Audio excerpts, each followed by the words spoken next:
Bharatiya Janata party Madakasira పట్టణం Penugonda road Sukanya clinic వద్ద ఆత్మీయ సన్మాన కార్యక్రమం శ్రీ సత్యసాయి జిల్లా బీజేపీ వివిధ మోర్చాలో నూతనంగా బాధ్యతలు తీసుకున్న వారందరికీ మడకశిర బీజేపీ కుటుంబం తరపున సన్మానం చేయడం జరిగింది. కార్యక్రమానికి ముఖ్య అతిథులుగా జిల్లా అధ్యక్షులు జిఎం శేఖర్ స్వామి, రాష్ట్ర ఉపాధ్యక్షులు శ్రీ గుడిసే దేవానంద్ మరియు జిల్లా కిసాన్ మోర్చా అధ్యక్షులు సోమల ప్రకాష్ నాయుడు పాల్గొన్నారు. మడకశిర పట్టణ కిసాన్ మోర్చా అధ్యక్షుడిగా శివరామకృష్ణ, మడకశిర రూరల్ కిసాన్ మోర్చా అధ్యక్షుడిగా ఎల్ఐసి రాజు, రొల్లా మండలం కిసాన్ మోర్చా అధ్యక్షుడిగా ఆర్ శివలింగ, ఆగలి మండలం కిసాన్ మోర్చా అధ్యక్షుడిగా ముకుడంపల్లి రవీంద్ర, గుడిబండ మండలం కిసాన్ మోర్చా అధ్యక్షులుగా బోజే గౌడ్ని నియమించారు. ఈ కార్యక్రమానికి రాష్ట్ర ఎస్సీ మోర్చా ప్రధాన కార్యదర్శి బసవరాజు, జిల్లా ఉపాధ్యక్షులు పురుషోత్తం, జిల్లా కిసాన్ మోర్చా ఉపాధ్యక్షులు గుప్తా సారథ్యంలో కార్యక్రమం దిగ్విజయంగా జరిగింది. ట్రాన్స్పరెంట్ గా డిజిటల్ ట్రాన్సాక్షన్ జరుగుతున్నటువంటి దేశం మన భారతదేశం. అంటే ఆ విధంగా అనేకమైనటువంటి సంస్కరణలు ఈరోజు తీసుకురావడం జరిగింది. మనం చూసాం, కరోనా వంటి భయంకరమైన రోగం ప్రపంచ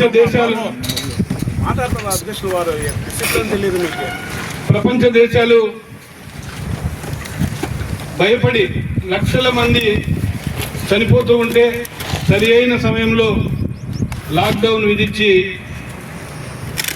ఆ రోజు ఇంతమందిని, అంటే మన ఒక వ్యాక్సిన్ తయారు చేయడం కూడా, మనం ఒక టీబీ వ్యాక్సిన్ కావాలి అంటే గతంలో చైనా, రష్యా, ఇతర దేశాలపైన ఆధారపడి ఉండేవాళ్ళు.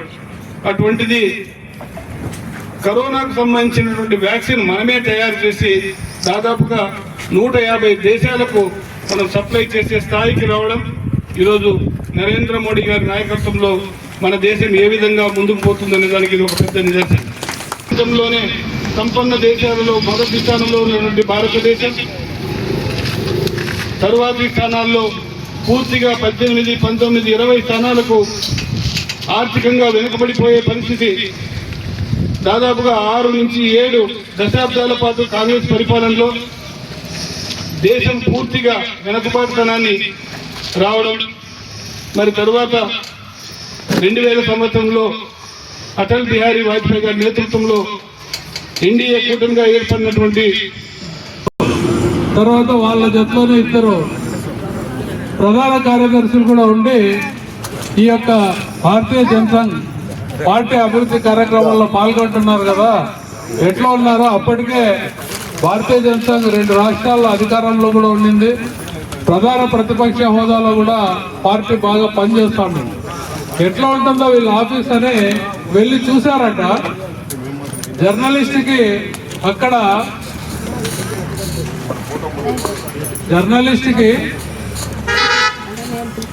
ఒక చిన్న మంచం ఉంది, ఒక చిన్న చైర్ ఉంది, ఒక చిన్న డెస్క్ ఉంది, అంతేనండి.